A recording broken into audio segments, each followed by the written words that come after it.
Hello and welcome to this edition of Keeping It Honest. I'm your host, Daryl Dukes. Now, this past Saturday, after more than 10 hours of deliberation, the jury found George Zimmerman not guilty of the killing of Trayvon Martin. Now, of course, after a big story like that breaks, time to make the media runs. Rachel Gentile, if I'm not mistaken, her last name is, went on CNN's Piers Morgan Live and basically made a mockery of herself, saying that Trayvon Martin was a calm, nice person. Apparently, she does not know the backstory. The true backstory is this: Trayvon Martin was suspended from school because he got into an altercation. He was sent up to Stanford for his parents to, get away from Miami Gardens at the time. Now, people are basically having a fit all because George Zimmerman did not get the jail time that he deserves. I'm going to go on record saying this. This is a racial thing. And I'm speaking as a journalist, not as an African American person.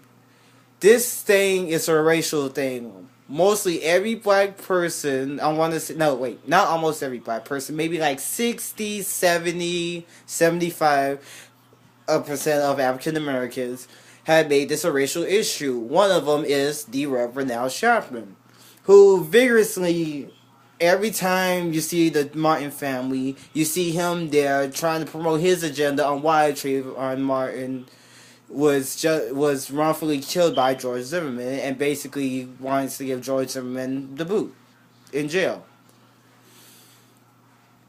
And my personal response to Rachel Gentile: I understand that you're trying to defend him. You got every right to be, according to the First Amendment. But let's get to the facts here. He was suspended from school. He had a past of an abusive record, so to speak.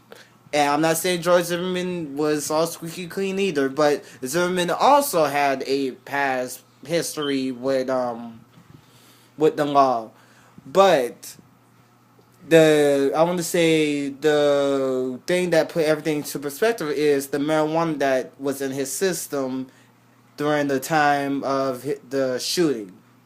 That made him get a little aggressive and probably provoked Mr. Zimmerman to unfortunately end his life. And because of Florida Stand Your Ground law, he had a right to defend himself. And of course, if your life's in danger and you have some sort of weapon on you, according to the Second Amendment and Florida Stand Your Ground law in the state of Florida, Second Amendment is the United States, you have more than welcome to use your gun to defend yourself. If you got a problem with it, go ahead and try to ratify the Constitution. Most likely you will fail, but, good luck trying anyway. But I digress.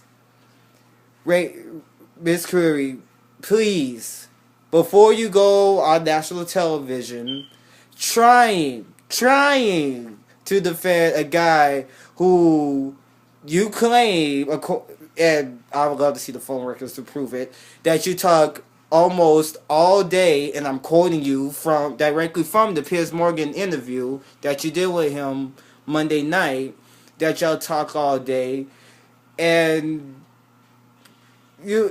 I just don't know. I mean, I really just don't know. But going back to the whole racial thing, to stay on that point, people, there's one thing you have to remember: God sees everything.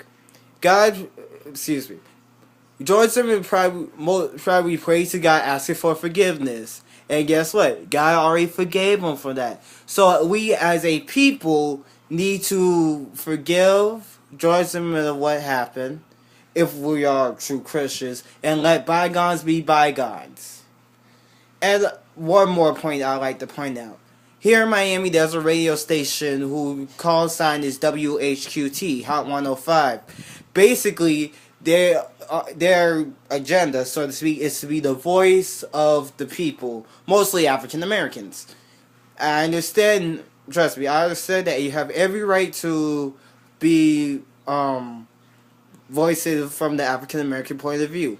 However, however, mostly everybody there was going for Zimmerman to have the book thrown at him.